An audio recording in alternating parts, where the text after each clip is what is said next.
Hello everyone and welcome back to this brand new video. So for today we're going to be playing Bant Flash, but before we get into that I would like to remind you that today is the metagame challenge and I tried to show you as many good decks as possible for that challenge itself. So I showed you Simic Flash, I showed you Bant Ramp, and now I'm going to be showing you Bant Flash, which is the deck I'm personally going to pilot for the metagame event. If you want to hear any more information about the metagame event, please do make sure to join our Discord server. If maybe I can share my experience with you, tell you what decks you should be worried about and things like that. And with that out of the way, let's directly get into the deck. So what is this deck trying to do? It's trying to play the tempo game using cards like Nightpack, Ambusher, Brazen Borrower, and Shark Typhoon. Now Shark Typhoon isn't technically a creature of Flash, but I mean most of the time you usually cycle it for like 4 or 5 and then you have a threat out of nowhere, so like you can't technically consider this to be a flash threat. And the good thing with Shark Typhoon is that it solves the Teferi problem. Now most flash decks suffer because when Teferi hits the battlefield it's over for you as a flash deck because Teferi just simply stops you from playing your game. Shark Typhoon literally fixes that problem. That's what I love about it. So what are you trying to do besides flashing in creatures? You're trying to stall your opponent. How do you stall your opponent? You use cards like Aether Gust, use cards like Negate, use cards like Mystical Dispute. Now Mystical Dispute is a very good card currently with all of the blue decks running around like Sultai Ramp, Bant Ramp. Reclamation is still out there, so Mystical Dispute is a very good card to include 4 of in the main board. Now Negate is also a very good spell because you kind of can stop anything that Dispute can't always stop on turn 2. And Aether Gust is simply just insane because of how popular red and green is in the meta, especially if your opponent plays Uro on turn 3 and then you Aether Gust their Uro, you kind of, even if they keep their Uro on top, you technically time walk them. They literally did not do anything for their whole turn and they will lose the next draw step. So Aether Gusting an Uro might feel stupid or like might feel bad, but trust me, it's a very good play, so don't write this off. Besides that, we make sure to use Growth Spiral so we can ramp and so our opponent doesn't get the advantage with the ramp. Because even if your opponent doesn't literally take advantage of his lands directly, he will still be able to cast multiple spells per turn, and that's the main problem with Spiral, that even if you don't cast a huge turn 5 threat maybe on turn 3, you will still be ahead and you will cast multiple spells, so we need to make sure that we're not behind on ramp. And besides that, we have our Teferi obviously, so we can stop Reclamation, and then so we can stop maybe the Mirror or Simic Flash. And Uro is simply a card you must play if you're in a Simic shell. You literally just play Uro in every Simic shell you have. And he's a very, very good card in general, especially if you play him on turn 3. You ramp, you draw, you kind of save yourself against mono red up until you draw things that might help you survive. Now, Nightpack Ambusher is very good paired with Nissa. Why? Because if you're on turn 4 Flash and Nightpack Ambusher, they counter it. You untap it your Nissa, I mean you kind of can take over the game that way, and that's what I like about flash threats, is that they force your opponent to tap out on their own turn and then you can resolve your own threats on your turn, so that's the cool thing about it. And besides that, this is our land base, so these are our tapped sources. Like Fabled Passage isn't always the tapped source, but I'm just having it here because it looks better. So you have your Fabled Passage, your temples that you usually put in with Growth Spiral, and we have, for the rest, it's a very simple mana base, 4 of each shock land and then 2 forests, 2 islands, 1 plains for our Fabled Passage. Besides that, let's go into our sideboard. And yes, this is something controversial I'm doing. I'm not playing Scavenging Ooze, but the main reason I'm not playing Scavenging Ooze is because the problem with it is that I usually try to side it in against Chun Sacrifice so you can stop whatever shenanigans they're doing. But the problem with it is that they can claim the firstborn it, and usually most Chun Sacrifice players are aware of this interaction, so they keep their claim in the main board because they also hit your Uro. So I've been struggling with that, so I thought that the better way to tackle that matchup is to just play 2 Heliod's Intervention, because it literally takes care of their Citadel, takes care of their Witch's Oven, takes care of everything, so I think it's better. If you don't like that strategy, you can play the Cage, but I'm much happier with Heliod's Intervention because Cage kills my Uro as well. Besides that, we have Tolsimir.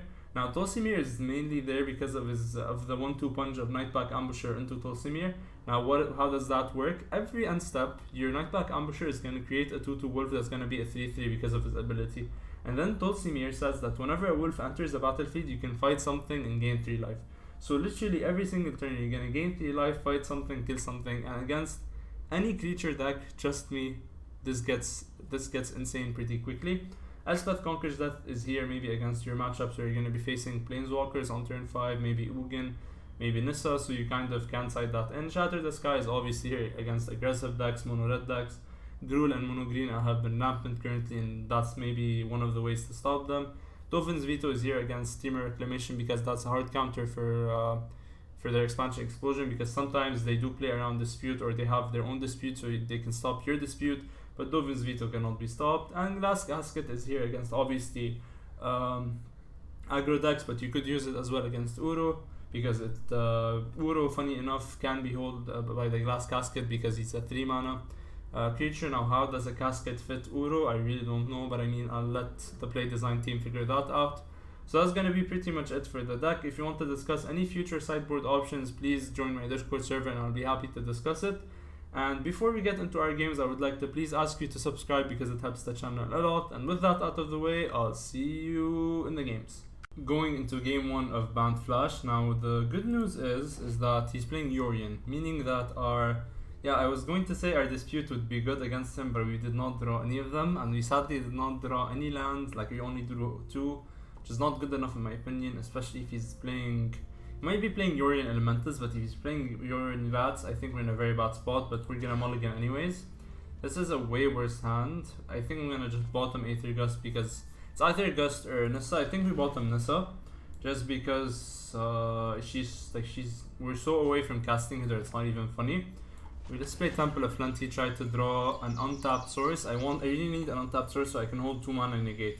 Because if this is not a good matchup, this is probably one of the very, very bad matchups for this deck, which is Yorion Rats, because they main deck main deck Hand Disruption, which is very annoying. Okay, so good news is that he played his Rat, so meaning I can pitch my Burglar Rat, which is good with me, because it's not going to do anything in this matchup. Literally not going to do anything in this matchup because it doesn't even play anything that's green or red. So now if he plays any Agonizing Remorse type effect, or if he tries to draw 3 with his enchantment, we can just negate that. Am I inclined to do that? I think we can let this resolve safely, and we can bounce our Borrower. We can discard our Borrower because I don't want to bounce any of his threats anyways. He's sadly making land drops, which was something I didn't want him to do. Now, currently we're in a decent spot because now we can just play our Nightpack Ambusher at end step if he does nothing. If he has a Mortify to kill it, I'm very sad about that, but besides that, we're gonna be fine if we get to hold up Ambusher plus negate next turn. So he's gonna search with this passage. What do you get? If he gets to Doom Foretold, I'm kind of forced to... You could just bounce it next turn. Yeah, I think I'm just gonna... No, we can't bounce it next turn because it's gonna trigger on my upkeep, so never mind. We're gonna definitely negate that because it's too good to let resolve. So sorry opponent, actually I'm not even sorry, I don't feel like bad at all to do this.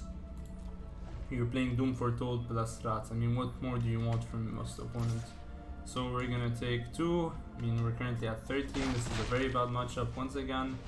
And another Doom Foretold, which is not something I wanted to see. Let's just play our Growth Spiral, play our Temple, and now I'm just gonna bounce the Doom Foretold. I don't want another land. He plays Doom Foretold, we're gonna bounce Doom Foretold. Yeah, this is not looking good to say the least. That's literally saying the least because there's so many things I can rant about our current position currently, but I'm not. Let's see. Passage is okay. Do I have enough? Yeah, we can't play Ambusher plus Borrower. That's a very sad turn of events.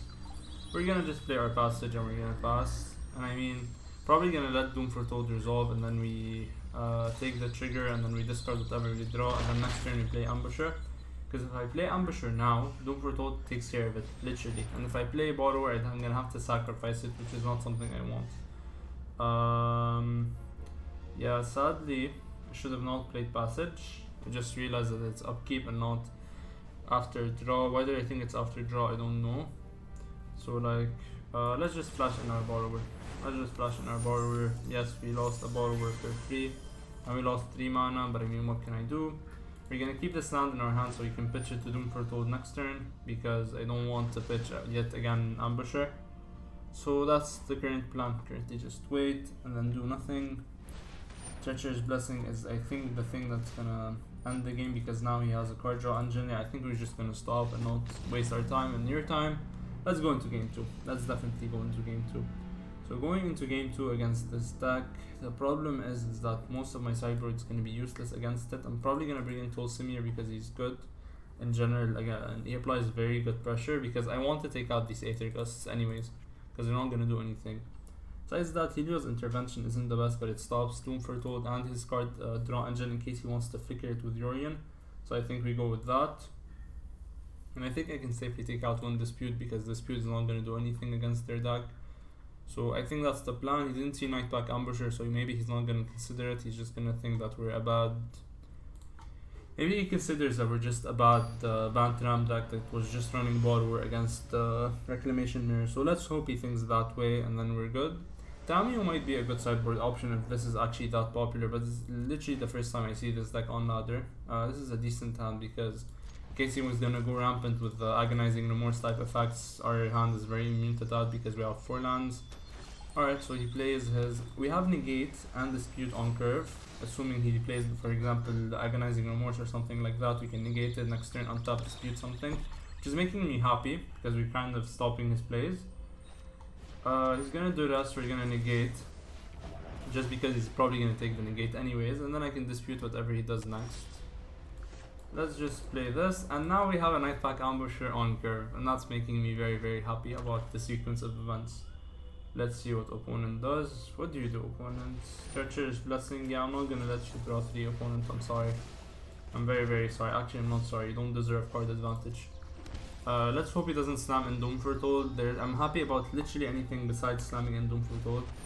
Yeah, I mean, life is not good to say the least currently. Let's just cycle this. I mean, let's try to cycle this to say correctly. Hopefully we hit a land. That's not a land, but I think I'm gonna keep that. I think we pitch Nissa because she's not that good currently. She is a very fast clock, but he can just simply chump block for most of the time. Or do we just get rid of a land? I think we can take off a turn without a land. Let's just do that. Alright, so we get our land, meaning that we have our Ambusher next turn. I don't think I want a Crow Spiral. Please don't have a discard spell, and then we're good. If he doesn't have a discard spell, we can slam an Ambusher. Next turn, Tulsimir, find things, attack his face. That's gonna be very good for us. So he's gonna attack with his 2/2 Vigilance. Please don't have another Doom Foretold. It's gonna be so annoying if he actually has another Doom Foretold. I used to play Doom Foretold back in Eldraine with like... What did I used to play Doom Foretold with? I used to play it with a bunch of effects. Like, another Nightpack Ambusher changes my mind with what I want to do. So what I was saying is that I used to play Dance of the Mans with Doom Foretold and a bunch of eggs, and then it was so much fun to play that deck just because I would Dance of the Mans for like 3, get back 3 eggs, draw 3, and then like at any time where you get to do it for the full effect, you kind of just run away with the game because you're gonna make creatures. So it was a very, very fun deck to say the least. Kaya is okay with me. I mean, it says 1 or less, so she can take care of one of the tokens. Besides that, I really don't mind anything she does. So this is probably here against Uro, but I mean, I'm not playing Uro opponent. We're gonna play our other Nightpack Ambusher. And yeah, I think we're in a decent spot unless he Kaya's Wrath. So maybe just I want to play around that. If we attack Kaya here and then he takes... I think we just play our land. Actually, don't play our land just in case he has a Burglar Rat type of effect. I don't want to discard Tulsimir. We play our Nissa. We animate our land. Because now he's gonna have to deal with Nissa and with the Ambushers. Because like if he simply board wipes, it does nothing. I don't want, because like if I just get the tokens, okay, so hear me out. If I played nothing just so I can get 2 Ambusher tokens, what would have happened is that he has a board wipe in hand, which he might be because like maybe he's considering it. So if he just board wipes, I lost all of my turn doing nothing. But in this case, because I have an active Nissa, I can untap next turn and actually do something with my mana.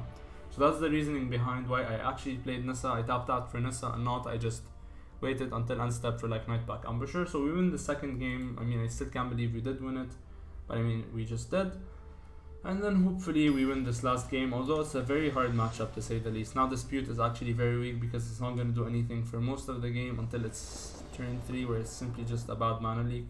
Like, actually it's even worse than mana leak because like, it's even worse than bad mana leak because it's 3 mana. So like, and then it's only tap 3. So it's a very, very bad turn of events for us. Do I want the Borrowers? Borrowers are so weak in this matchup because they don't get to bounce anything. Sure, they apply pressure, but besides that, I don't want to bounce anything with them.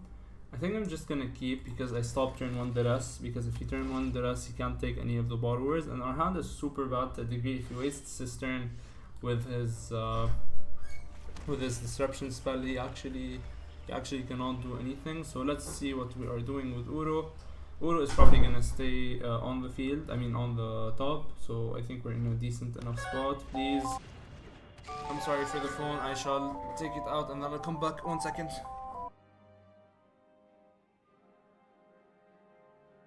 Alright, so I'm done being very popular. I think I'm just gonna pitch teferi because it's not a good card in this matchup. That's teferi, that's how it was meant to happen. Sorry for the phone, but I mean, I'm a very popular human being to say the least. Nightpack Ambusher is amazing off the top. Probably has a Mortify now just to kill it, but I mean, we're gonna have to do with what we can do. Next turn, I'm gonna play my Temple Garden. Alright, I think we can get rid of a Temple of Enlightenment. I think it's fine.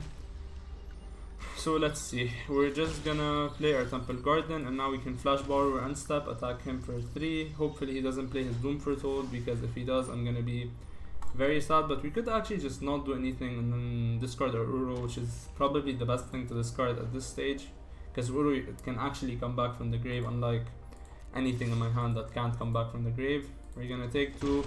Please don't play your Doom Foretold, for the love of everything. Please don't play your Doom Foretold. He had Doom Foretold on curve twice. Alright, so he doesn't play Doom Foretold, so I'm very inclined to play my Borrower and then just pass. Not pass, like I mean just attack. So let's attack with our Brazen Borrower, and now just pass. So that's a decent turn of events. If he doesn't draw his 3rd land, his 5th land, I mean he can't play Yorion. And then if he Yorions, I mean I'm very sad just because he gets the bounce to... Alright, so that's good for us, just because now I can play the Nightpack Ambusher. That's fine with me. We're gonna take 3, which is okay. If he plays Charming Prince, alright, that's actually something. Hopefully we can stop the whole Charming Prince loop once, but besides that we can't stop it for a bunch of turns. Let's just crack our Fabled Passage, and then let's just play our Nightpack Ambusher. Elspeth Conquers Death would be brutal, like literally brutal. I don't think I can come back from Elspeth Conquers Death. Besides that, I'm pretty sure we're fine. Alright, let's see what happens. So we have a Dispute to stop the Yorion, which is maybe the best stop like I would have ever wished for.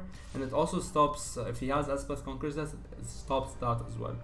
So this is actually a very good top deck. And yes, I'm sorry I kept calling you bad, kept calling this card bad Mana League, but I think it might simply just save us right now if he goes for Elspeth Conquers Death. Because like now we get to make another Nightpack Ambusher token. Please go for Yorion, please don't have Elspeth Conquers Death. He has Hand Disruption. I mean, yeah, we're gonna just let this happen. We're just gonna try to apply pressure as much as possible with Borrower. I mean, currently Borrower is gonna bring him down to 11. He's gonna gain back that life, but I mean, yeah, we're not in the best of spots to say the least. He has another Charming Prince, meaning that I can't stop the loop easily. He's gonna probably try to blink this, I guess, so maybe we bounce this on the stack, but I mean we're still in the same spot anyways. But that just stops him from playing Yorion and dealing with our hand, so I think we simply just have to bounce this. My reasoning is that if he plays Yorion, then when he plays Yorion, if he replays it, if he replays whatever I was talking about, I'm sorry. So if he plays it, he can't now play Yorion, blink everything, and then make me discard again. Now, Oath of Kaya is going to be a very big problem, to say the least.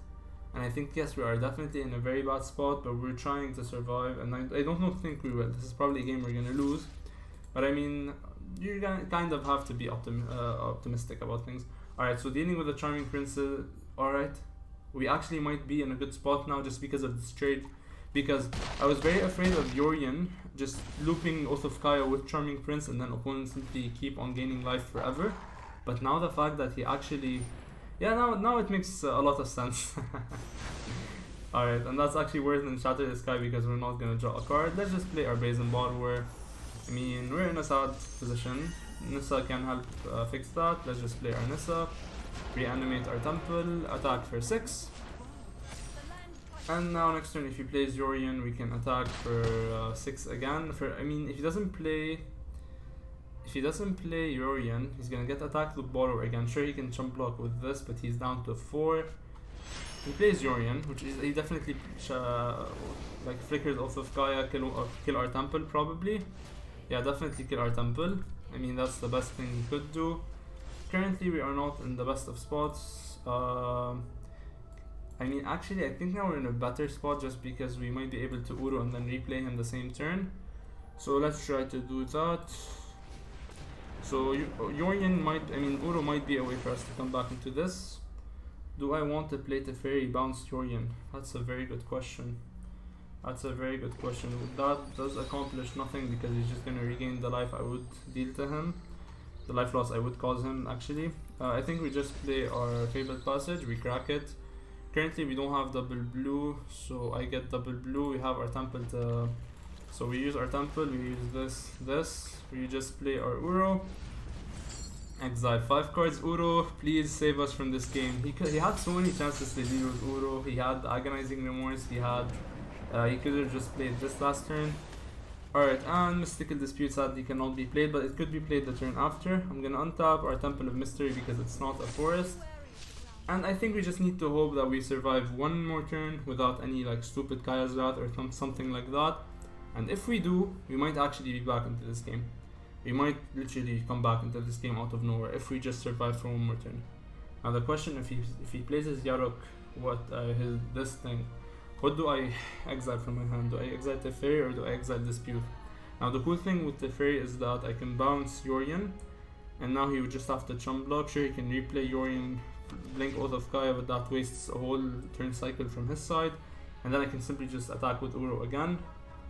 And we still have our Nissa to kind of get over things. If he has an Elspeth Conquers Death, yeah, obviously. I mean, whenever I need not to have something, he simply just has it.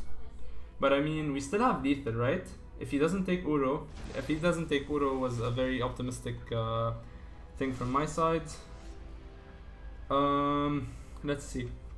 So if we tap this, yeah, never mind, we're not tapping this because I need to play Teferi. If we tap this, and then we tap our island, and then we play Teferi, we bounce. Now this is gonna make it cost 2 more, like regarding Dispute, but I have Nissa, so that gets over that effect. I think we just play our Teferi, and then we bounce the Yorion because we have a Dispute in hand.